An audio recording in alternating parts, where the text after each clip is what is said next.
이사야 53장 3절 다 같이 읽겠습니다. 시작. 그는 멸시를 받아서 사람에게 실어버린 바 되었으며 간고를 많이 겪었으며 질고를 안한 자라. 마치 사람들에게 얼굴을 가리우고 보지 않음을 받는 자 같아서 멸시를 당하였고 우리도 그를 귀히 여기지 아니하였도다.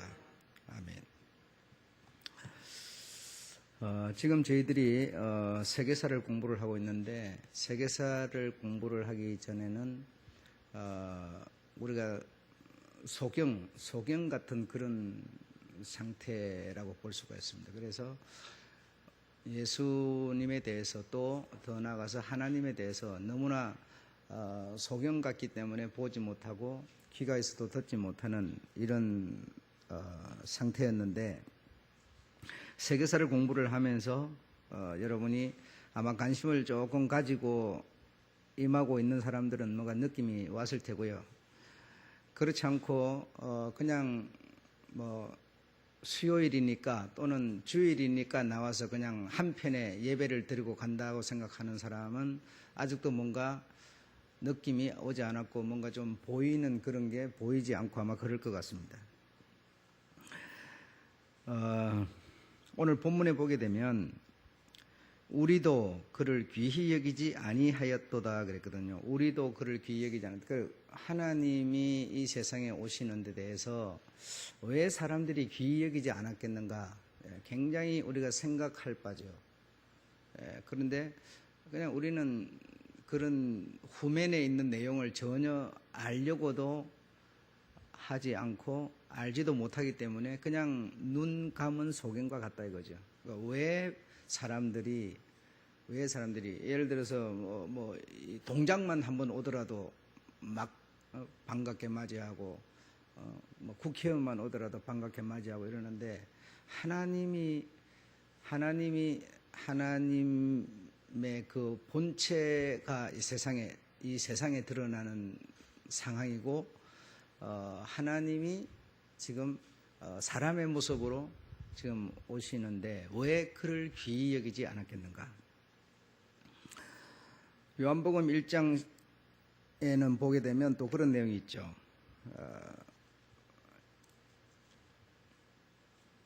요한복음 1장 보면 자기 백성 그리고 자기 땅과 자기 백성에게 왔다.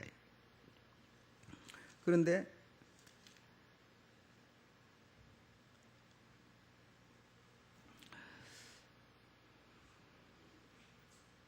10절에 보면 그가 세상에 계셨으며 세상은 그로 말미암아 지은 바 되었으며 세상이 그를 알지 못하였고, 그죠? 11절에 자기 땅에 오매 자기 백성이 영접지 아니하였으나.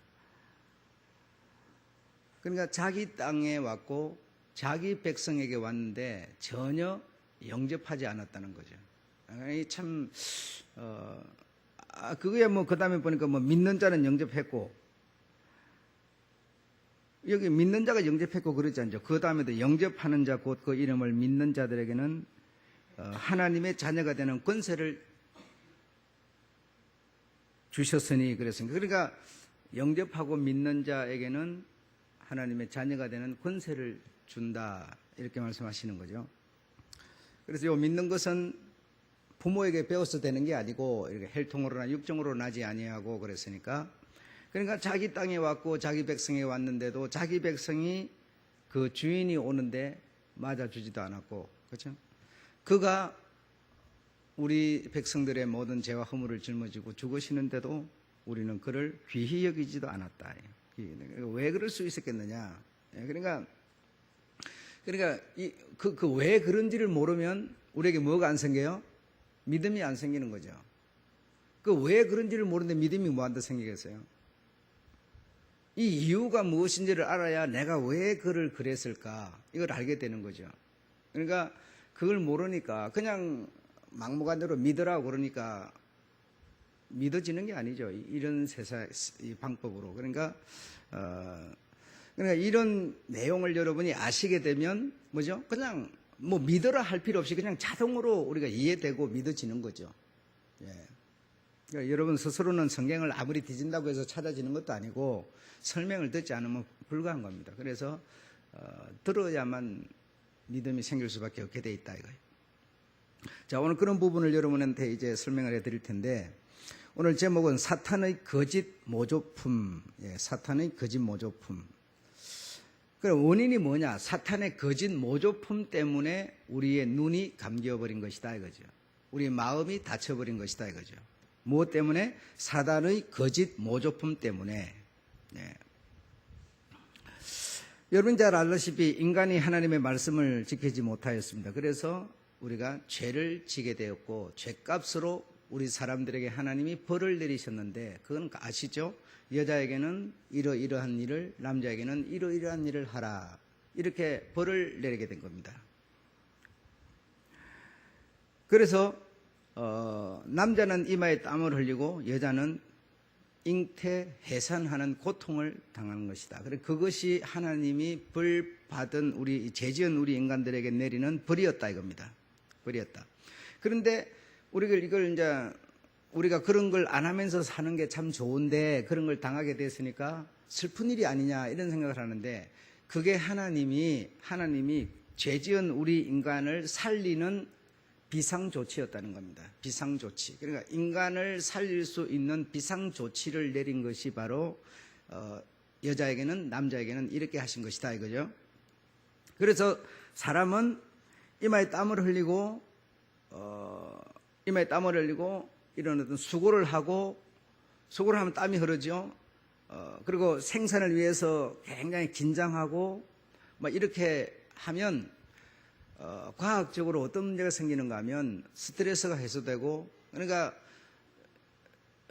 스트레스가 해소되고 콜레스테롤가 감소한다는 거예요. 그러니까 내가 절제해야 되는 것을 절제하지 못하고, 여러분 화가 납니다. 여러분 살다 보면 화가 나시죠? 화가 나면 화를 절제해야 되는데 절제하지 못하는 거죠. 절제를 위해서 내가 땀을 흘리지 않고, 절제를 위해서 내가 아이를 갖는 어머니의 심정같이 내가 이렇게 하지 않으면 뭐죠?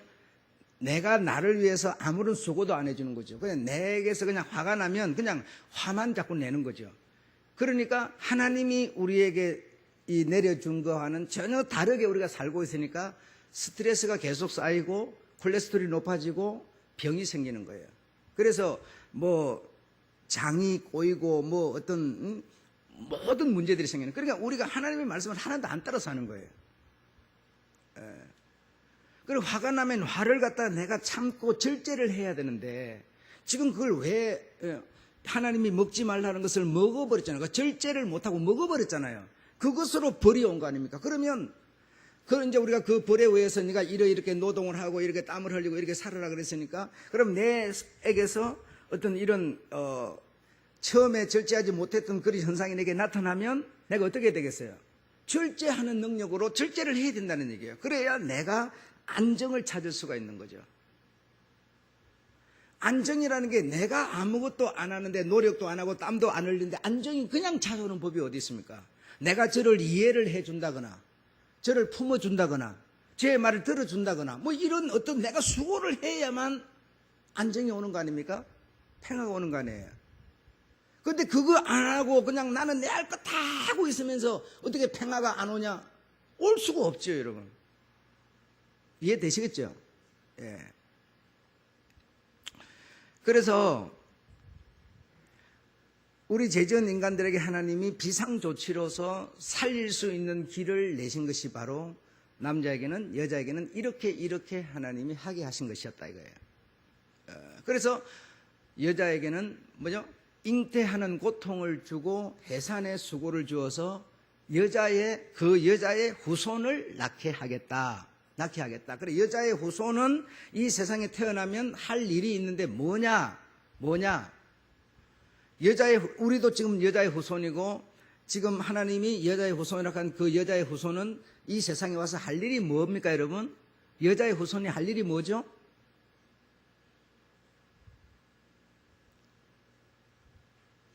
여러분이요, 나는 지금 교회를 시작한 지부터 지금까지 성경 공부를 쭉 하고 있어요. 한 번도 안 빠지고, 여러분과 함께.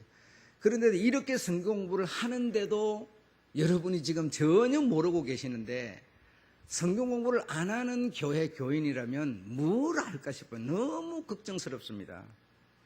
여자의 후손이 이 세상에 와서 뭘 할 일이 뭐였느냐, 이것도 지금 우리가 모르고 있다는 것은 이 엄청난 심각한 이 영적 병에 빠져 있는 거예요.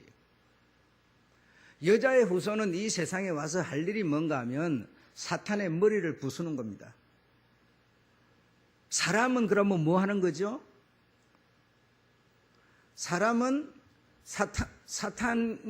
이 여자의 후손은 여자의 사단의 머리를 상하게 할 것이고, 사단은 뭐 한다고 그랬어요? 인간들의 발꿈치를 상하게 한다고 그랬어요. 그러니까 발꿈치를 상하게 한다는 것은 발목을 계속 잡는다는 거예요. 여러분이 하려고 하는 거, 여러분이 못되게 하는 쪽으로 자꾸만 사탄은 여러분을 괴롭힌다는 거예요.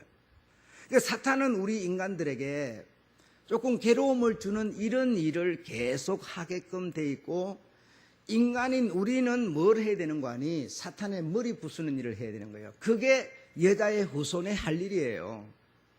여자의 후손의 할 일. 그럼 사단의 머리를 부수는 걸, 그럼 머리를 깨트리는 것을 어떻게 깨트립니까? 그놈이 뭐 보여야 깨트려야 되는지 말든지 하죠. 그렇잖아요. 어디 있는지 뭘 하는지 아무것도 보이지도 않는데 깨트릴 수가 없지 않습니까? 그러면 깨트리는 게 뭐가 깨트리는 거겠어요? 사단은 우리의 계속 끊임없이 계속 뭔가 마음이 상하게 하고 상처를 입히고 병이 나게 하고 온갖 지금 발목을 잡는 일을 하는 거죠. 그러면 그놈이 하는 일에 대해서 내가 동조하지 말고 저놈이 나를 이렇게 속이 오더라도, 나에게 이런 상처를 주더라도 내 마음이 뭐죠? 그놈과 같이 안 놀아나주면 되는 거예요. 네 그러는 건 내가 네 속셈, 네 거짓말, 네 거짓의 앱이니까 네 속셈 내가 다 알고 있으니까 네 안 놀아나주면 돼. 그리고 자꾸 여러분의 싸움을 부추깁니다. 가정으로, 부자지간에, 뭐 자식, 부모지간에, 뭐 이웃지간에 싸움을 계속 부추깁니다.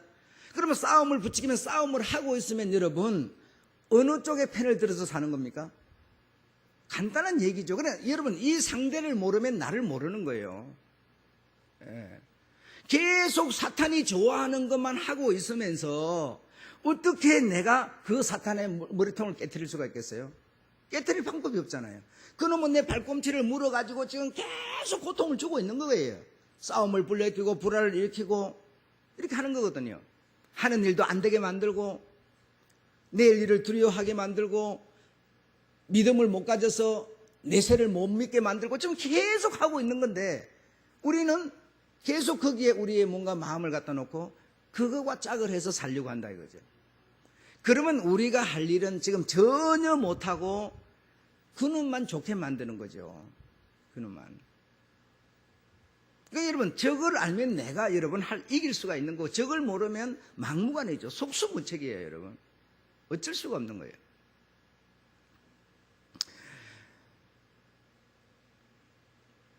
그래서 사람들이 이 사탄에게 쏘가가지고 이마에 땀 흘리는 거, 수고하는 거, 노력하는 거, 이거는 뭔가 바보 같은 사람들이나 하는 거라고 생각하는 거예요. 그냥 뭐 편하게 앉아서 구경이나 다니면서 그냥 뭐 열심히 안 사는, 이게 뭔가 복받은 사람, 잘난 사람으로 이해하는 거예요. 그게 뭐냐? 그게 사단의 속임수인데 그걸 모르고 있는 거예요. 내가 뭘 배웠으면 배운 것을 갖고 정말 자기가 못하는 것은 못하죠. 그러나 자기가 할 수 있는 것은 가지고 열심히 땀 흘리게 살아가는, 이것이 하나님이 우리를 살리는 비상조치라니까요. 비상조치. 그런데 지금 이 신앙 세계 속에 이상한 신앙이 들어와가지고 뭐예요?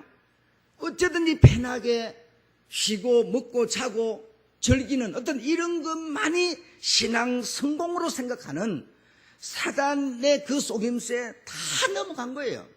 신앙생활 하는 것도 뭐예요? 잘 살려고 하는 거 아니에요. 이렇게 돼버렸으니 여러분 너무 난감한 일이죠.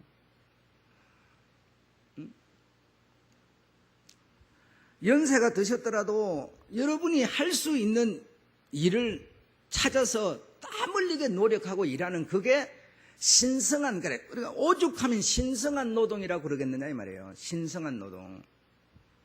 절대로 무슨 일을 하든 흉 잡힐 거 없는 거고, 여러분.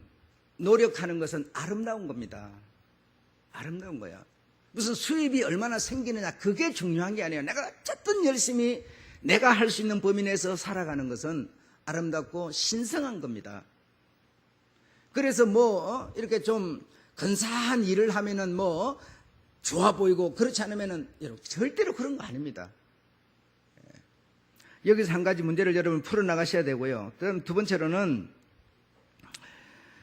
이 사탄의 제2 전략이, 그러면 하나님께서 여자의 후손이 오면 자기의 머리를 깨트는 일이 여자의 후손이 할 일이라는 것을 사단이 알죠. 왜? 하나님이 말씀하셨으니까요. 그러면 사단은 이 사람들이, 이 아담과 하와 이것들이 죄 짓고 나서 이제 아이를 낳는 이 아이들부터는 나에게 대항을 해오는, 나를 아주 못살게 만드는 이런 능력을 가지고 나에게 접근하겠구나. 이걸 사단은 이미 알고 제2의 전략으로 들어가는 거예요. 제2의 전략으로 들어가는 게 뭔가 하면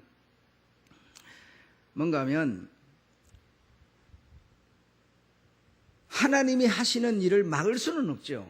전능자가 하는 일을 어떻게 그거 사단이 맡겼어요. 그러니까 여자의 후손 중에 예수 그리스도가 세상에 오게 되는 이것을 당신이 못 오게 한다거나 어떻게 할 수는 없어요. 못 오게 할 수는 없지만, 그러나 방법, 제2의 방법, 전략이 뭔가 하면 이 방법을 쓰면 되겠다. 이 방법이냐? 사람들로 하여금 믿지 못하게 만들자라는 거예요. 독생자가 오더라도 이 독생자를 사람들이 믿지 못하게 만들어버리면 독생자 오면 뭐하냐고요? 믿는 자에게는 하나님의 자녀가 되는 권세를 주는 게 하나님의 법칙인데 믿지 못하게 만들어버리면 된다는 거예요. 믿지 못하게. 그래서 믿지 못하게 만드는 방법으로서 거짓 모조품을 만들어내기 시작한 거라 이 말이죠, 여러분. 모든 사람들은 영을 갖고 있기 때문에 내 사후, 내 죽고 난 다음에 내 장래, 뭔가 이런 것이 우리의 누가 시키지 않더라도 본능적으로 인간에게는 이 영이라는 존재가 있기 때문에 기억하고 생각하고 받아들이게 돼 있어요. 전혀 그것을 안 느끼는 사람은 하나도 없어요. 왜? 그걸 우리가 어떻게 알 수 있는가 하면, 여러분이 이렇게 지금 멀쩡하니까요, 아무 불안이 없고 두려움이 없지만, 여러분이 만약에 덜컹 암이 걸렸다 이게, 암선고를 덜컹 받았다든지, 아니면 암선고 받기 전 내가 어떤 몸이 갑자기 이상한 어떤 변화가 생기면요, 뭐가 생겨? 겁이 덜컥 나요. 야, 이거 큰일 나는 거 아니야? 이거 죽는 거 아니야? 겁이 덜컥 납니다. 거기서 한 단계 더 나가면요, 어떤 문제가 생기는지 아십니까? 야, 내가 정말 지금까지 살아온 이걸 갖고 내가 정말 이제 괜찮은 거야? 이대로 죽어도 되는 거야? 본능적으로 사람에게 다 생기게 돼 있어요. 여러분이 너무 건강하고 부족함이 없기 때문에 지금 못 느낄 뿐입니다. 못 느낄 뿐이에요. 그래서 신앙이라고 하는 것도 내가 정말 뭔가 이 하나님 속에서 관계가 이루어지면요, 하나님으로부터 주어지는 영적 양식을 먹으러 오세요 소리 필요가 없어져 버려요. 자신이 그냥 오게 돼 있어요. 이거는 여러분, 강조해서 되는 세계가 절대로 아니라니까. 이거는요, 아니라고요.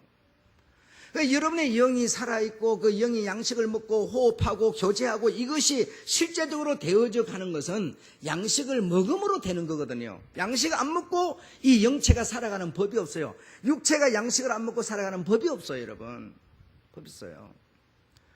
그래서 우리 사람들이 다 체계가 있고 질서가 있고 경영을 하고 이러기 때문에, 여러분이 이 신앙이라고 하는 이것을 소중하게 생각하는 사람은 모든 것을 거기서 체계 있게 계획을 세우는 거죠. 그래서 이것도 하고 이것도 하는 거지, 이거 바쁘면 이거 안 하고 이거 안 바쁘면 이거 하고, 이런 법 없습니다. 이거는요, 자기가 경영을 해야 돼요. 이게 뭐냐면 땀 흘리고 수고하는 거거든요. 이마에 땀을 흘리는 거라고요. 이마에 땀을 흘리는 건 무슨 땅만 파가지고 땀 흘리는 그런 의미를 말하고 있는 게 아니에요. 자기를 경영해 감에 있어서 좁은 길을 가려니 여러분 얼마나 힘이 들어요. 그러니까 자기의 어떤 그 수고 때문에 땀을 흘리는 얘기를 하고 있는 거죠. 그래서 이제 이 사탄이 한 일이 여자의 후손 독생자와 같은 모조품을 만들면 그 모조품을 믿게 만들고 진짜 여자의 후손 예수 그리스도를 믿지 못하게 만들면 되겠구나라고 그가 생각하게 된 겁니다. 그래서 진짜 독생자 예수 그리스도가 세상에 딱 오니까, 자기 땅 자기 백성에 오니까 어떤 문제가 벌어졌어요? 이미 모조품을 만들어 가지고 세상에 확 돌려놨기 때문에 독생자가 와도 아무도 그를 귀히 여길 수가 없었어요. 이미 사람들이 전부 이 사단의 거짓 전략에 속아가지고 이미 독생자가 와버렸다니까요. 이미 와버렸어. 와가지고 하나님이 보낸다는 그가 이미 와가지고 온 세상에 안개처럼 쫙 깔려버렸어요. 쫙 깔려버리니까 진짜 독생자가 딱 오는데 누가 그가 하나님의 아들이라고 아름답게 여겨주며 자기 백성이라고 주인 오는 걸 영접해 주겠느냐 이거야. 안 해주죠. 그래서 주님께서 세상에 오셔가지고 이런저런 예화를 들어주는 게 무엇이었습니까? 포도원이 있었는데 포도원에 진짜 주인이 오니까 뭐요? 진짜 주인은 죽여버리고 전부 그런 예를 들어주고 있는 거예요. 두 아들이 있었는데 한 아들은 아버지의 명을 어기고 한 아들은 아버지의 명을 안 어겼는데 하면서 그게 전부 뭐냐면 그게 진리가 아니라 진리에 대한 예화이죠. 주님이 예를 들어준 예화라고요. 예화를 갖다가 우리는 지금 진리처럼 자꾸만 받아들이고 있을 뿐이죠. 그래서 이 사탄이 거짓 모조품을 만드는 시작을 어디서부터 시작하는가 하면 인본주의 제국의 건설 바벨론이라고 하는 이 바벨론이라는 것은 신에 대한 거부 반응의 도성입니다. 그래서 인본주의라고 하는 도성, 인간이 주인이 되는 세상, 그가 바로 바벨론이에요. 그 바벨론을 건설을 해서 바벨론을 누가 건설을 합니까? 바벨론을 건설한 사람은 여러분이 잘 아시다시피 니무롯이라는 사람이죠. 니무롯이라고 하는 회개망측한 장수인데 그 니무롯이라는 자가 바벨탑을 쌓는 모든 일을 주도했고 그곳에 바벨론이 세워지게 되는데 그래서 이 니무롯은 키도 크고 능력도 있고 사람 통솔력도 있고 부족함이 없는 아주 위대한 장수였죠. 그래서 이 니무롯의 아내가 세라미스인데 이 세라미스가 가만히 생각할 때 이 니무롯이 죽으면은 이 바벨론이 무너질 것 같은, 회파될 것 같은 생각이 들어서 세라미스가 아들을 하나 낳았는데 아들 담무스를 낳게 됩니다. 그래서 담무스를 낳게 되니까 담무스가 자기 죽은 남편 니무롯의 환생이라고 사람들로 하여금 믿게 만든 것이죠. 그래서 이 담무스는 이 세라미스의 아들인데 그 아들이 아버지로 환생해서 세상을 통치하는 통치자라고 사람들로 하여금 믿게 만들어서 거기서 발생된 것이 뭔가 하니 환생설이라는 겁니다. 환생설. 예. 그래서 지금 여러분 똑같은 얘기입니다. 하나님의 무엇으로? 아들로. 그죠? 하나님이 아들로. 니무롯의 아들이 담무스가 다시 니무롯으로. 하나님의 아들 예수가 뭐죠? 담무스처럼 태어난 예수가 다시 아버지로. 똑같은 얘기가 되는 거예요. 그러니까 똑같은 방법으로 사탄은 지금 사람들의 정신을 뽑아가는 거예요. 자꾸 교란을 시키는 거라고요. 그래서 담무스가 환생을 해가지고 다시 니무롯으로 세상에 통치를 하는 그런 통치자로 믿도록 이렇게 만들었어요. 그래서 거기서 발생된 것이 이제 환생설이 나오게 된 건데 이 환생설이라고 하는 건 여러분 알다시피 사탄의 주요 전략 중에 하나인데 환생설이라는 것은 마법의 이론입니다. 여러분 마법이 뭡니까? 없는 것을 갖다가 있는 것처럼 이렇게, 여러분, 마술 모릅니까? 마술 보면 뭘 어떻게 푹 하면 새가 부르르 날아나오고, 그렇죠? 새가 없는 데 날아오는 그게 마법이라는 거예요. 마법. 얼마나 신기합니까? 사람들의 막 혼이 막 쏙 빠지잖아요. 쏙 빠져가지고 그 방법을 지금 교회가 도입을 해가지고 목사가 그걸 배워갖고 목사가 그 짓을 합니다.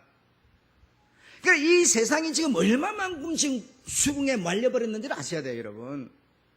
그 마술을 배워가지고 목사가 강단에서 마술을 부리니 사람들을 집중하게 만들려고 그런 짓을 지금 하고 있는 거예요. 그래서 이 맞벌이라고 하는 이거는 다시 말하면 이거는 있을 수 없는 일입니다. 환생이라는 거는 있을 수 없는 일이라고 여러분. 있어서도 안 되는 일이고 있을 수 없는 일입니다. 근데 환생설을 자꾸 만들어내는 것은 이거는 거짓이란 말이에요. 거짓. 그리고 단무스가 어떻게 니무롯입니까? 아니죠. 아들일 뿐이죠. 아들. 맞법지. 그런 절대로 그런 거 여러분이 속으면 안 되는 것이죠. 그 다음에 두 번째는 뉴에이지 운동의 권원을 삼는 힌두교의 뿌리가 됐습니다. 이 환생설은 힌두교의 뿌리가 됐는데 힌두교는 뭘 섬깁니까? 그들은 소를 섬긴다고 그러죠. 사람이 죽어서 뭐가 돼요? 소가 됐다는 거예요. 사람이 자기 아버지가 죽어서 소가 됐는데 자기 아버지를 함부로 대할 수가 있습니까요? 그러니까 그를 숭배하고 제사를 지내주는 거예요. 높여주는 거예요. 소를. 그럼 그 소가 다시 뭐죠? 사람으로 환생한다는 거예요. 그래서 이 환생설이 힌두교의 뿌리가 되었고 그러니까 여러분 보십시오. 바벨론을 통해서 그 환생설이 세상에 쫙 퍼졌죠. 힌두교를 통해서 인도를 통해서 쫙 퍼졌죠. 자, 그 다음에 불교 사상에 뭐가 됐어요? 원천이 됐어요. 불교는 환생을 믿는 종교죠. 그러면 불교라는 게 세상에 지금 한국에만 있습니까? 천주로 퍼져 있어요. 그러면 천주로 퍼져 있는 불교가 뭘 믿어요? 환생을 믿고 있어요. 그런 상태가 됐으니 진짜 이 땅의 주인이 오는데 이미 주인이 나타나 버렸는데 누가 그를 반갑게 맞아줬겠어요? 이게 뭐라고? 사단의 거짓 전략이라고요.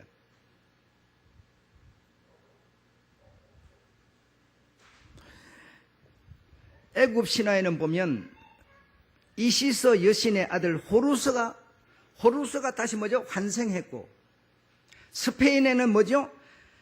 스페인의 여신 히멜레의 아들 데이오이우스가 환생했고, 힌두교는 그레시나가 환생했고, 중국에는 서황모, 고대 독일에는 헤르타, 인도에는 인드리니, 스칸디나 반도에는 디사, 이런 온 그쪽의 문명의 발상지 그쪽에서 전부 나라마다 환생설을 받아들여가지고 자식놈이 태어나면 그 자식놈이 전부 아버지로 환생을 해가지고 온 세상의 환생설이 이렇게 안개처럼 쫙 이미 덮였으니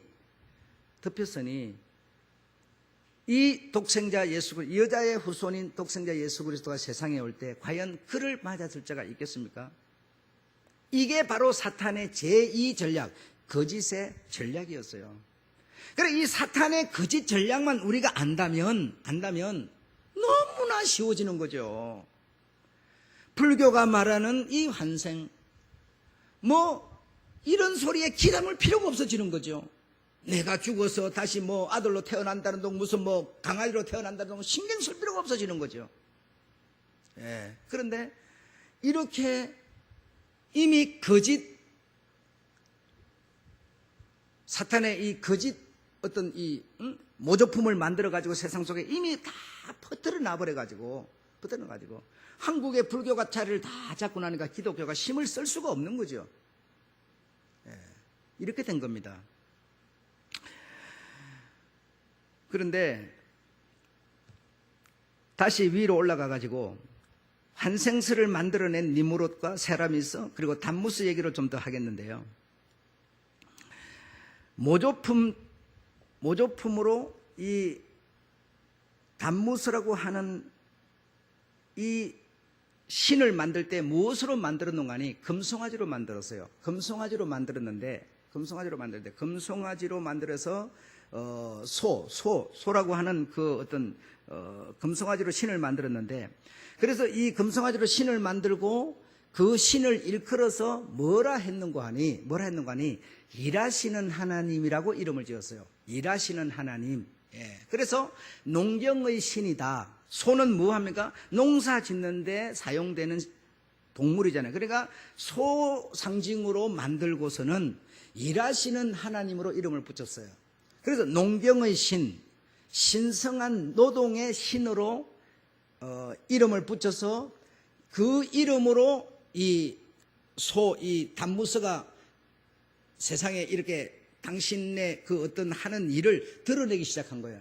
드러내기 시작하는 이것이 자기들만 드러내는 게 아니라 이것이 전파를 해서 쭉쭉쭉 퍼져나가니까 이것이 예루살렘까지, 이것이 정말 기독교의 본산이라고 하는 이 예루살렘까지 이것이 쫙 퍼져 들어가가지고 하나님을 믿는 사람들이 뭐라고 믿는가 하니 하나님은 일하시는 하나님이라 자꾸 이런 말을 하게 되는 거예요. 여러분도 많이 쓰시잖아요.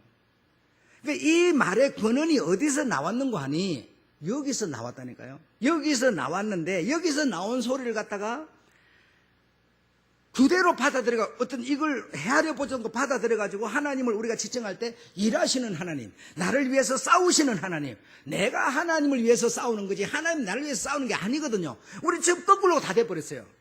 일을 여러분 내가 하는 겁니까? 하나님이 하는 게 아니에요. 하나님은 일 다 하셨다니까. 그러네 여러분. 독생자가 와서 당신 할 일을 다 했어요 이미. 그러니까 했기 때문에 그 사실을 내가 믿고 내가 일해야 돼요. 내가 일해야 되는데 내가 일하는 거는 안 하고 자꾸만 하나님은 나를 위해서 일하시는 하나님이라고 말하는 거예요 지금. 내가 일해가지고 그분께 영광을 돌리는 겁니다. 아시겠어요? 이렇게 자꾸 모조품을 만들어갖고 이렇게 소문을 퍼뜨려가지고 이렇게 해버린 겁니다. 그래서 예루살렘 여인들이 에스겔서에 보게 되면 여인들이 8장 14절이에요. 여인들이 단무스의 그 죽음을 놓고 죽음을 이 에스겔을 통해서 환상을 보여요. 단무스가 이게 망가지고 죽는 것을 너희들이 볼 것이라. 그래 그걸 일러줬는데 예루살렘 여인들이라는 것은 하나님을 잘 섬기는 사람들을 말하는 건데 이 여인들이 그 단무스 죽음 때문에 막 슬피 울고 애곡하고 이런 일이 벌어지죠. 그러니까 그런 도장까지 점령을 해버렸으니 기독교 하나님이라고 하는 예수라고 하는 그 신을 믿는 사람들이 뭐죠? 어떻게 믿는가 하니 하나님은 일하시는 하나님 이렇게 돼버렸어요. 그래가지고 하나님은 뭐든지 나를 돕는 하나님, 일하시는 하나님, 내 눈에 눈물 나면 눈물 닦아주는 하나님. 우리 여자의 후손인 우리는 사탄이 우리의 우리의 이 발꿈치를 물면 우리는요 거기서 물려갖고 점령 안 하기 위해서 우리가 일을 해야 되는데요. 지금 이 신앙이 전부 거꾸로 돌아가가지고 하나님이 우리를 위해서 일하는 것으로 알고 있어요. 예. 여러분이 아무리 하나님 나를 위해 일해 주세요. 내가 이런 병이 걸렸어요. 이런 어떤 문제가 있어요. 고쳐주세요. 그거 한다고 해서 여러분은 뿌리까지 싹 뽑아서 안 고쳐줘요. 고쳐지지도 않아요 여러분. 내가 그 뿌리를 파버리고 하나님을 믿는 믿음으로 파버리는 내가 일을 해야 돼요 여러분. 여러분 나가서 노력 안 하시면 돈 한 푼도 안 생겨요. 하나님이 돈 하나도 안 내려줘요 여러분. 내가 일해서 내가 수입 얻어서 11조도 드리고 내가 일해서 뭐죠 가족도 먹이 살리고 내가 일하셔야 돼요. 그러니까 이런 신앙 원리가 여기서부터 발생돼서 우리에게 왔다는 것을 여러분이 아셔야 된다 이 말이죠.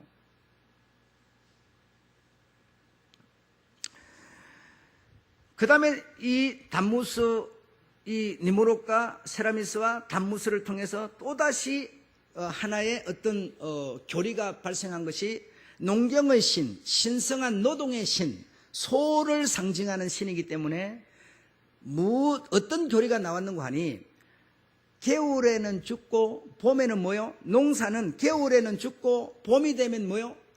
다시 살아나잖아요.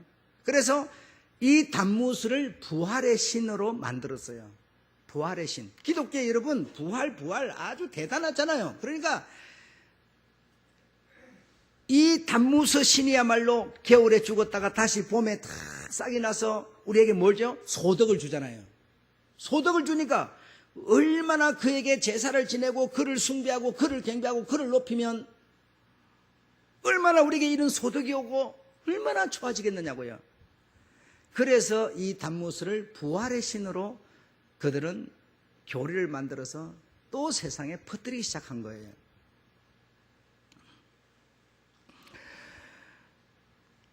자, 이렇게 되었으니 유대 땅의 작은 도시 베들레헴에 하나님이 여자의 후손으로 오는 독생자 예수 그리스도를 탁 등장시켰는데, 폭탄이 떨어지듯 탁 등장시키면 누가 그를 믿겠어요? 아무도 안 믿죠. 그래서 먼저 하나님이 하신 일이 뭔가 하니 예언을 먼저 주셨죠.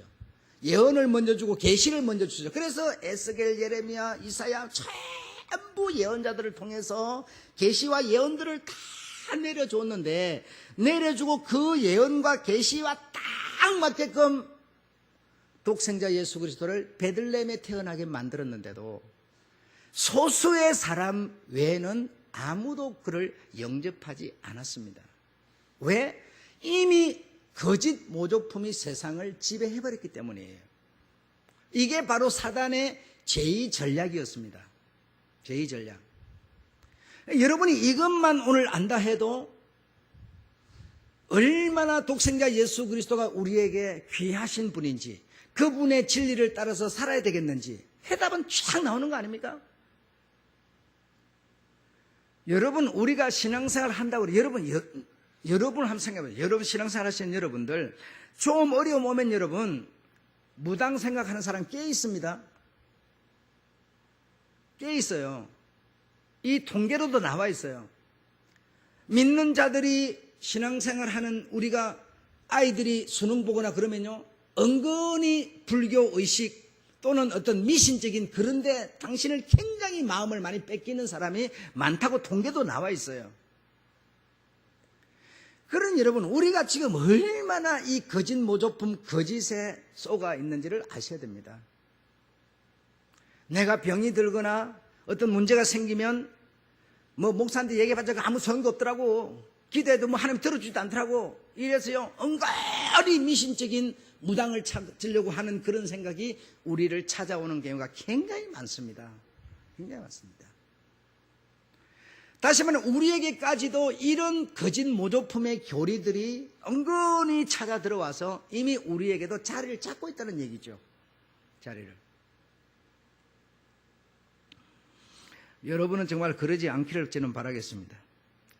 자, 이런 거짓 모조품의 이 어떤 교리 때문에 예수님은 정말 그렇게 어렵지 않게 십자가의 성공을 일궈낸 겁니다.